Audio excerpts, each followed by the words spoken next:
लोकसभा में सिर्फ विपक्ष में 2 वोट पड़ने के बाद महिला आरक्षण बिल यानी नारी शक्ति वंदन विधेयक 454 वोटों के साथ बहुमत से पारित हो गया।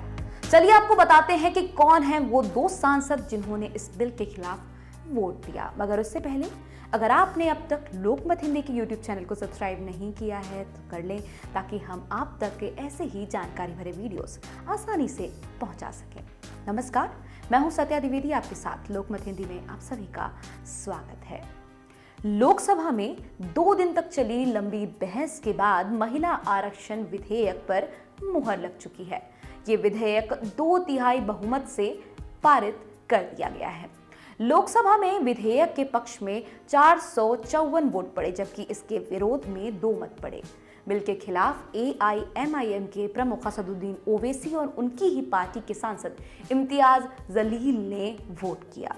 बिल के पारित होने के बाद ओवैसी ने कहा कि उन्होंने इस बिल के खिलाफ वोटिंग की है।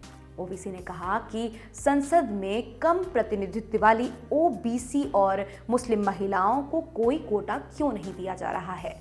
उन्होंने कहा, मैं इस कानून का विरोध करता हूं। तो इस बिल में सबसे बड़ी खामी यह है कि इसमें OBC महिलाओं को और मुस्लिम महिलाओं के लिए कोई कोटा नहीं रखा गया, इसलिए हम इस बिल के खिलाफ हैं। जब आप महिलाओं को के लिए बना रहे हैं तो क्या OBC महिला नहीं जीत कर आए? यहाँ पर बीजेपी के पास तो एक भी मुस्लिम MP नहीं है और ये OBC का बड़ा दावा भरते हैं, तो क्यों नहीं OBC महिलाओं को रिजर्वेशन दे रहे आप? विधेयक के लिए जो औचित्य दिया जा रहा है वो ये है कि अधिक महिलाएं संसद में निर्वाचित हों। यदि यही औचित्य है तो उस औचित्य को OBC और मुस्लिम महिलाओं तक क्यों नहीं बढ़ाया जा रहा है।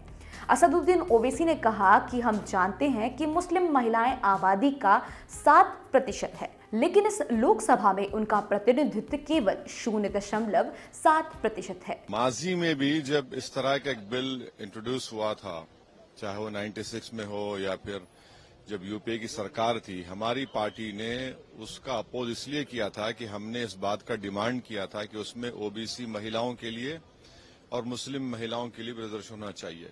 जब आप एक कानून बना रहे हैं ताकि उसमें रिप्रेजेंटेशन हो उन लोगों का जिनका रिप्रेजेंटेशन नहीं है, तो आप देख लीजिए कि अब तक 17 लोकसभा के चुनाव भारत में हुए हैं, उसमें से 8,992 MPs मुंतखब हुए हैं, जिसमें से मुसलमान सिर्फ 520 हैं, जो 50% का एक डेफिसिट है। उस 520 में मेरे ख्याल से मुट्ठी भर मुस्लिम खवातीन हैं। तो आप रिप्रेजेंटेशन कहाँ दे रहे हैं? किसको दे रहे हैं रिप्रेजेंटेशन? जिनका रिप्रेजेंटेशन नहीं उनको रिप्रेजेंटेशन मिलना चाहिए ना। तो इस बिल में सबसे बड़ी खामी यह है कि इसमें OBC महिलाओं को और मुस्लिम महिलाओं के लिए कोई कोटा नहीं रखा गया, इसलिए हम इस बिल के खिलाफ हैं। जब आप महिलाओं को के लिए बना रहे हैं तो क्या OBC महिला नहीं जीत कर आए? यहाँ पर अच्छा, एक बात आप क्यों भूल जाते हैं कि बीजेपी के पास एक भी मुसलमान MP नहीं है।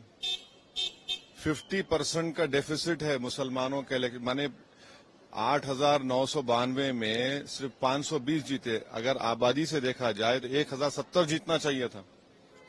तो जब इस समुदाय का कोई रिप्रेजेंटेशन नहीं है और बीजेपी के पास तो एक भी मुस्लिम MP नहीं है और ये OBC का बड़ा दावा भरते हैं, तो क्यों नहीं OBC महिलाओं को रिजर्वेशन दे रहे आप? वहीं अपनी बहस के दौरान ओवैसी ने कहा था कि ये बिल केवल सवर्ण महिलाओं की भागीदारी को सुविधाजनक बनाएगा। इस बिल को लोकसभा से मंजूरी मिलने के बाद संसद के निचले सदन और राज्य विधानसभाओं में महिलाओं के लिए 33% आरक्षण का प्रावधान शामिल है।